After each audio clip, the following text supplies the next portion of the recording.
Hindi ko alam kung paano sisimulan ito. Siguro sa pagsasabing sana, hindi na lang kami lumipat. Sana, hindi ko na lang pinilit si Deo na kunin ang penthouse unit na ito. Akala ko kasi, ito ang paraiso. Nasa tuktok ka ng mundo, malayo sa ingay. Perpekto para sa pagpapalaki ng magiging anak namin. Pero hindi pala paraiso ang napuntahan ko. Impyerno. At ang kwentong ito ang kumpisal ko. 7 buwan na akong buntis. Mag-isa ako dahil seaman si Deo. Sanay na akong mag-isa. Pero iba ang pakiramdam dito sa kondo. Masyadong tahimik. Masyadong malawak ang espasyo para sa isang tao. Sa unang gabi, sinubukan kong i-enjoy ang view. Ang ganda ng mga ilaw ng syudad mula sa taas. Naisip ko, sulit ang lahat ng pagod. Nagsimula ang lahat sa isang kalabog. Hindi siya simpleng ingay. Isang malakas at buong tunog iyon na parang may bumagsak sa salamin ng sliding door ko sa balcony. Nanigas ako sa kinauupuan ko. Ang puso ko biglang kumabog ng sobrang bilis. Tiningnan ko ang orasan. 12:00 ng hating gabi. Sino naman ang pupunta sa balcony ko? Nasa 30th floor ako. Walang ibang unit sa paligid. Walang fire exit. Walang paraan para may makaakyat dito. Dahan-dahan akong tumayo. Nanginginig ang mga tuhod ko. Kinuha ko ang cellphone ko at binuksan ang app para sa CCTV na nakatutok sa balcony. Naka-record ito 24/7. Pinanood ko ang live feed. Wala namang tao. Baka ibon lang, naisip ko. Isang malaking ibon na naligaw at bumangga sa salamin. Pero nang i-review ko ang recording, may nakita akong kakaiba. Isang mabilis na anino. Isang anino na dumaan sa kamera sa loob lang ng 1 segundo. Hindi anino ng ibon. Mas malaki. At bago ito nawala, nakita ko parang dulo ng isang pakpak. Isang itim at parang balat na pakpak. Pinatay ko ang cellphone ko. Hindi. Imposible. Guni-guni ko lang to. Buntis lang ako kaya nagiging paranoid. Kinabukasan, may kumatok sa pinto. Nag-aalangan pa akong buksan pero nakita ko sa peephole na si Aling Alida lang pala. Siya ang kapitbahay ko sa unit sa ibaba. Isang mabait na matanda. Siguro mga nasa late 60s na. Aling Alida, kayo po pala. Ngumiti siya. May dala siyang isang maliit na bowl na may takip. Siren, iha. Narinig ko kagabi may kumalabog daw dito sa taas. Nag-report kasi ang guard na may narinig daw silang ingay galing sa unit mo. Okay ka lang ba? Ang boses niya, malumanay. Ang ngiti niya para si isang mapagmahal na lola. Agad akong nakaramdam ng hiya. Ay, opo. Pasensya na po sa abala. Baka po may nalaglag lang. Okay naman po ako. Mabuti naman kung ganon. O siya, heto. Nagluto ako ng arroz caldo. Mainit pa. Para sa'yo at sa baby mo. Kinuha ko ang bowl. Gumaan ang pakiramdam ko. Ang bait niya talaga. Siguro nga paranoid lang ako. Nagpasalamat ako at isinara ang pinto. Ang anino kagabi. Baka nga dulot lang ng pagod at pagbubuntis.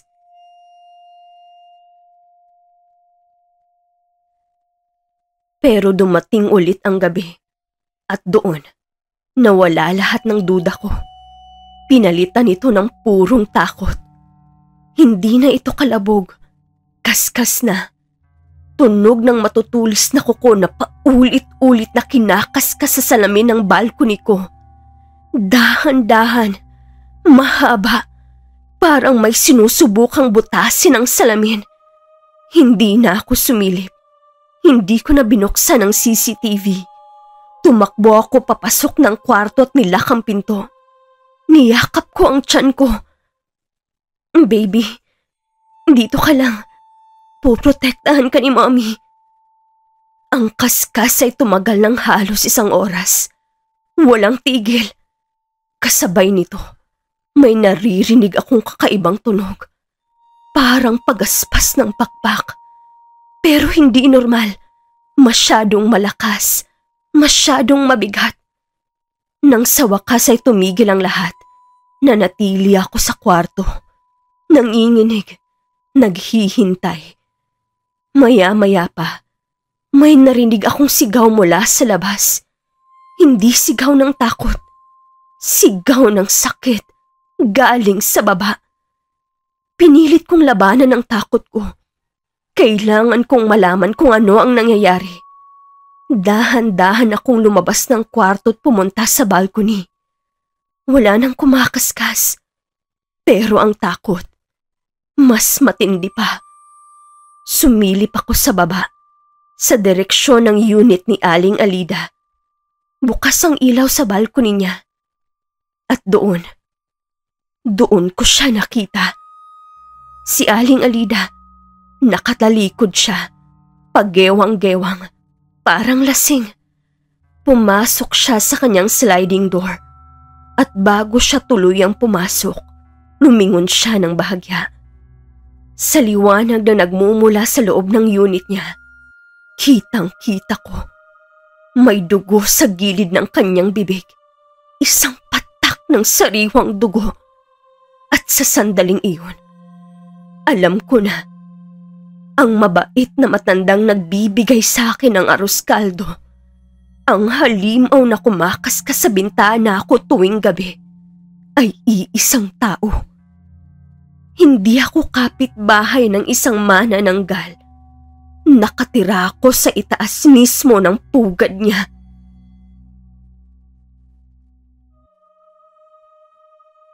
Nang makita ko ang dugo sa bibig ni Alida, parang may bombang sumabog sa loob ng utak ko. Hindi ako makahinga. Tumakbo ako palayo sa balcony. Nanginginig ang buong katawan. Agad kong nilak ang sliding door. Paulit-ulit kong sinubukan kung nakalak ba talaga. Ang bawat anino sa paligid ay parang nagiging halimaw. Ang bawat tunog ng hangin ay parang pagaspas ng pakpak. Para akong mababaliw. Bigla, may narinig akong kalampag. Hindi galing sa taas. Galing sa sahig. Dahan-dahan. Isang malakas na kalampag kada 5 segundo. Para itong mensahe. Kalampag mula sa kisame ng unit ni Alida. Kalampag sa sahig ng unit ko. Alam niyang nakita ko siya. Pinapaalala niya sa akin na nasa ilalim ko lang siya. Napaupo ko sa sahig. Yakap-yakap ang tiyan ko. Hindi niya tayo makukuha, baby. Hindi. Kinuha ko ang cellphone ko. Nanginginig ang mga daliri ko habang nagtatype sa Google. Manananggal. Ang mga lumabas na resulta, mas nagpalala ng takot ko. Mga kwento, mga alamat, mga larawan ng halimaw na may mahabang dila at malalaking pakpak. At ang pinakamasaklap sa lahat, ang kinakain nila. Paborito nilang target ang mga buntis. Kinukuha nila ang puso ng sanggol mula sa sinapupunan gamit ang kanilang mahabang dila. Napatingin ako sa tiyan ko. Ang anak ko. Ang anak namin ni Deo.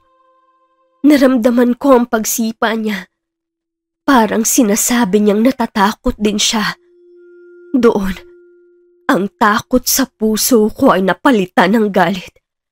Isang klase ng galit na hindi ko pa naramdaman kailanman. Tumigil ang kalampag sa sahig. Sandaling katahimikan. Ngunit pagkatapos ng ilang minuto, Isang mas malakas na ingay ang narinig ko. Galing sa front door. May kumakalampag sa doorknob. Marahas. Paulit-ulit. Sinusubukang buksan. Alam kong hindi na si Aling Alida ang nasa labas. Ang halimaw na. Siren! Buksan mo to! Ang boses. Hindi na ito ang malumanay na boses ng matanda.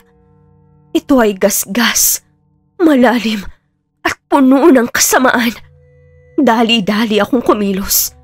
Tinulak ko ang mabigat na sofa papunta sa pinto. Kahit buntis ako, hindi ko ininda ang bigat. Tinulak ko pa ang lameseta, pati ang mga upuan sa dining area. Ginawa kong barikada ang lahat ng mabibigat na gamit. Hindi ka makakapasok! Layuan mo kami! Isang malakas na tawang narinig ko mula sa labas. Isang tawang nakakakilabot. Ang tapang mo. Pero hanggang kailan? Gusto ko lang naman makita ang baby mo.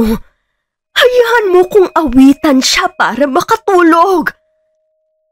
Sinusubukan niyang sirain ang isip ko. Gusto niyang matakot ako. Sumuko. Pero sa tuwing naririnig ko ang salitang baby, mas lalo akong lumalakas. Ang pag-atake sa pinto ay tumagal ng halos 1 oras. Puro kalabog, kalmot, at ang nakakakilabot niyang boses. Nang mapagod siya sa pinto, lumipat siya. Narinig ko ulit ang pagaspas ng pakpak. Lumilipad siya sa paligid ng unit ko. Sinusuri ang bawat bintana, bawat posibleng pasukan. Para akong isang daga na nakakulong sa isang kahon. At ang pusa ay nasa labas naghahanap ng butas.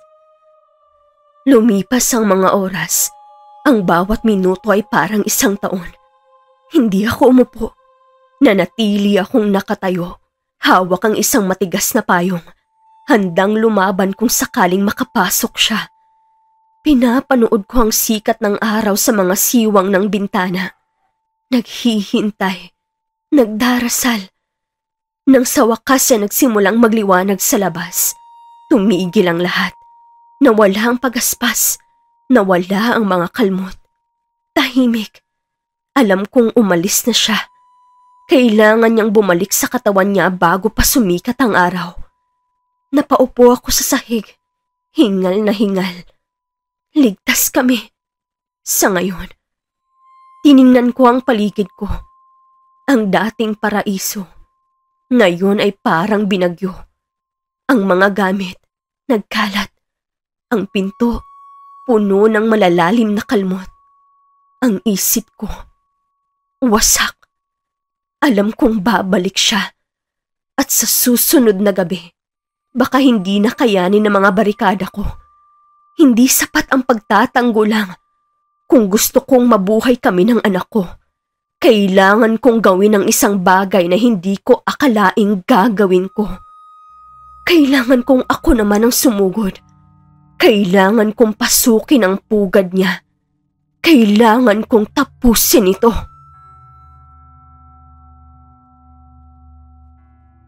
Kinabukasan, hindi ako natulog. Umupo lang ako sa sahig ng sala, sa gitna ng mga nagkalat na gamit, at nagplano. Ang galit ang nagpatalas sa isip ko.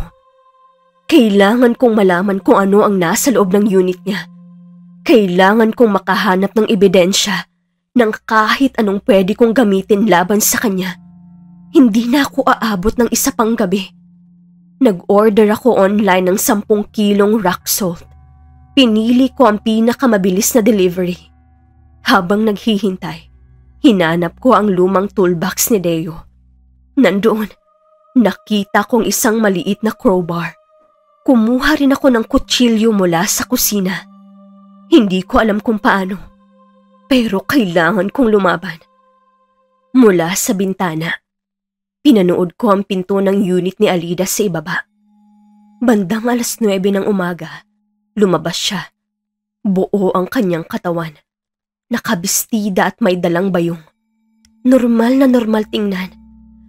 Parang isang lola na mamamalengke lang. Kung hindi ko alam ang totoo, baka nginitian ko pa siya. Ito nang pagkakataon ko. Dala ang bag na puno ng asin, ang crowbar at ang kutsilyo. Dahan-dahan akong lumabas ng unit ko. Hindi ako sa elevator dumaan. Pumunta ako sa fire exit. Bawat hakbang ko pababa ng hagdan, naririnig ko ang tibok ng puso ko sa aking mga tenga. Nasa 29th floor na ako. Nasa labas na ako ng pinto ng Unit 29B. Ang pinto ng halimaw. Inilabas ko ang crowbar.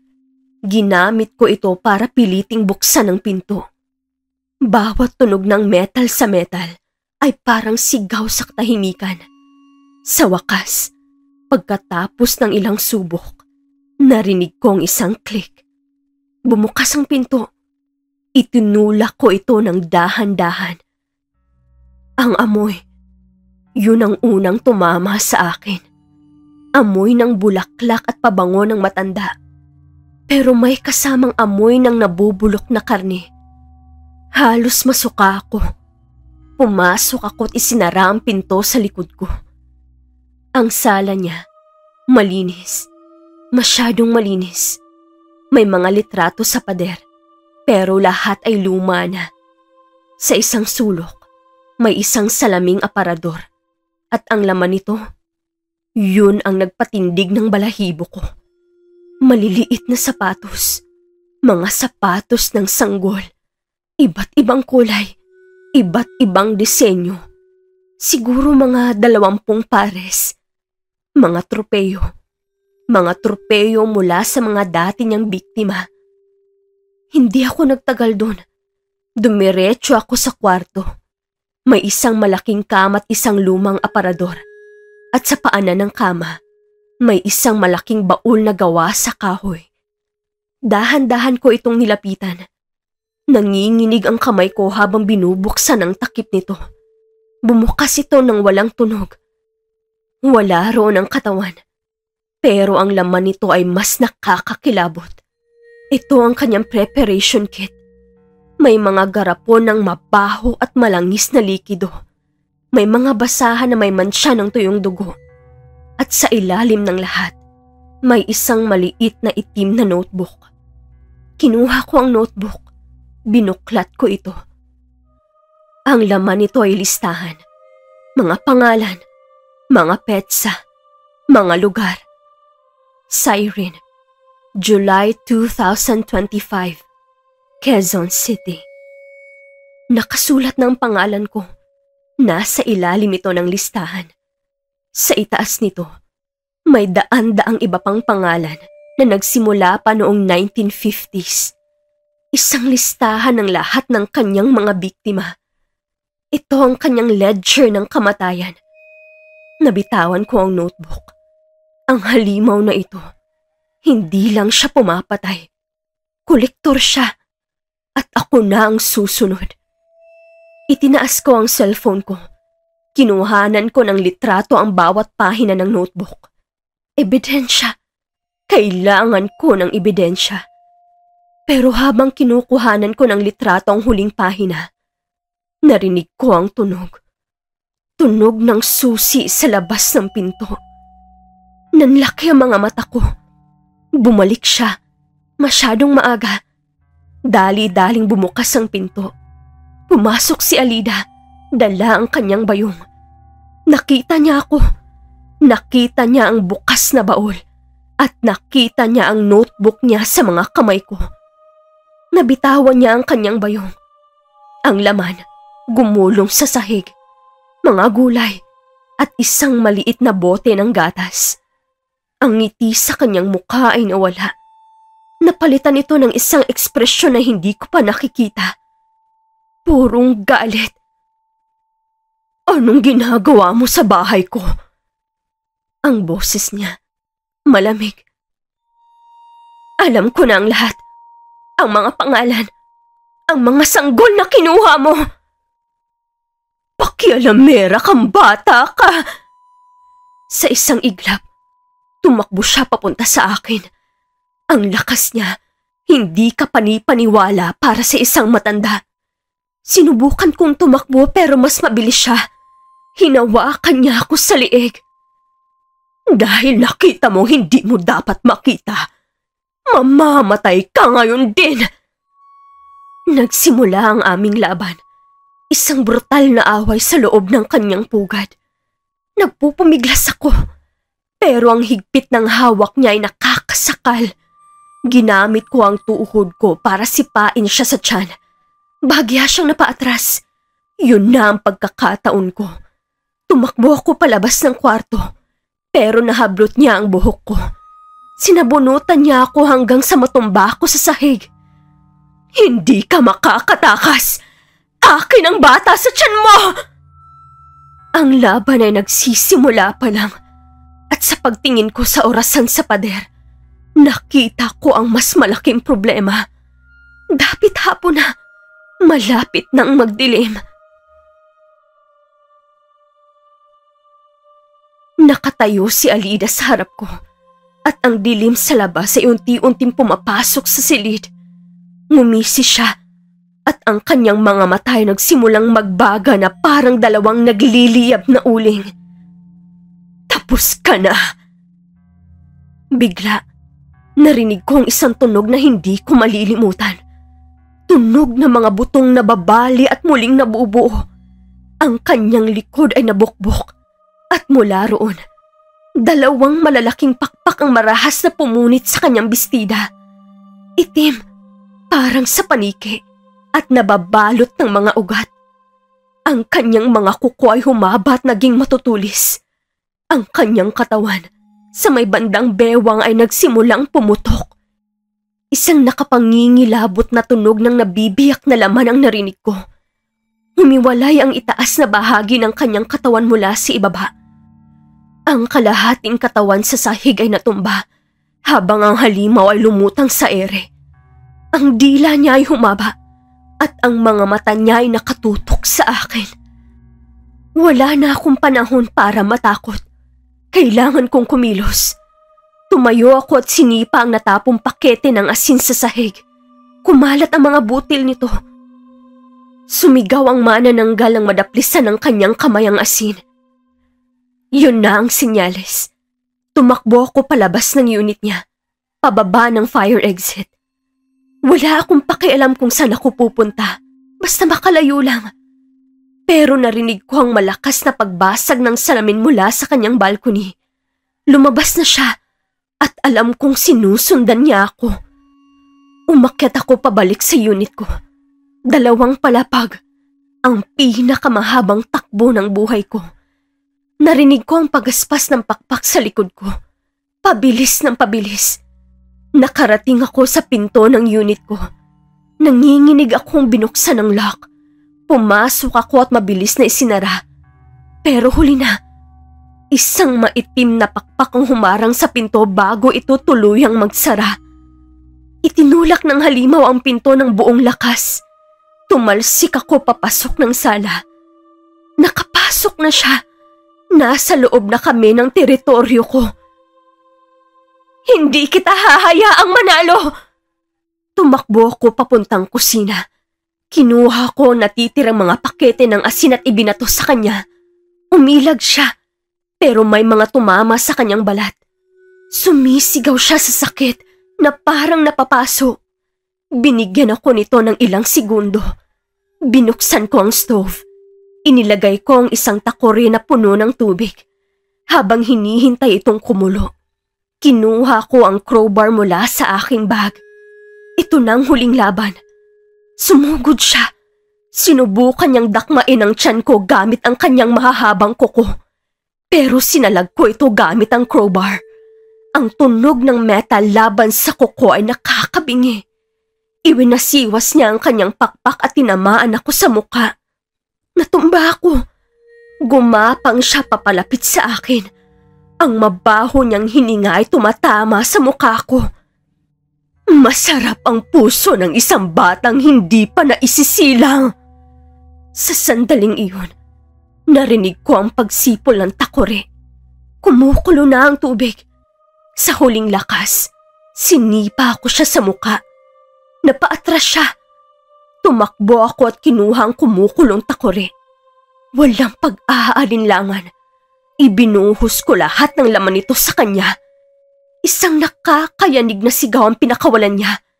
Ang sigaw ng purong paghihirap. Ang kanyang balat ay nalapnos. Ang usok ay nagmumula sa kanyang katawan. Pero hindi pa siya tapos. Sa sobrang galit, sumugod siyang muli. Pero ngayon ay bulag na siya sa sakit. Hindi na siya nag-iingat. Ito na ang pagkakataon ko. Itinaas ko ang crowbar at sa buong lakas, ipinalo ko ito sa kanyang pakpak. May narinig akong malutong na crack. Ang isa niyang pakpak. Balina. Nawalan siya ng balanse sa ere. Bumagsak siya sa sahig. Sinubukan niyang gumapang palayo papunta sa balcony. Kailangan niyang makatakas bago sumikat ang araw. Pero hindi ko na siya hahayaan. Kinuha ko ang kutsilyo. Sinaksak ko ang kanyang isa pang pakpak. Ibinaon ito sa sahig na gawa sa kahoy. Hindi na siya makagalaw. Nakakulong siya.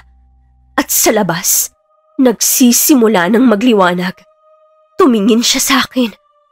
Ang mga mata niya ay hindi na nagliliyab. Ngayon, puno na ito ng takot.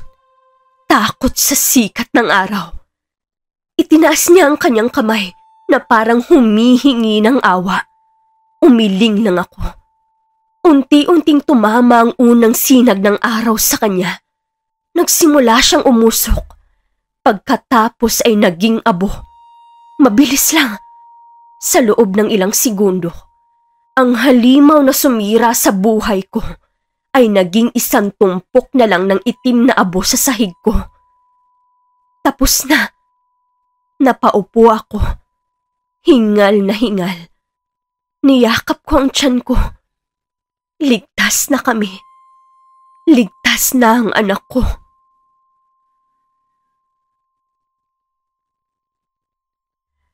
Tumawag ang asawa kong si Deo kinabukasan.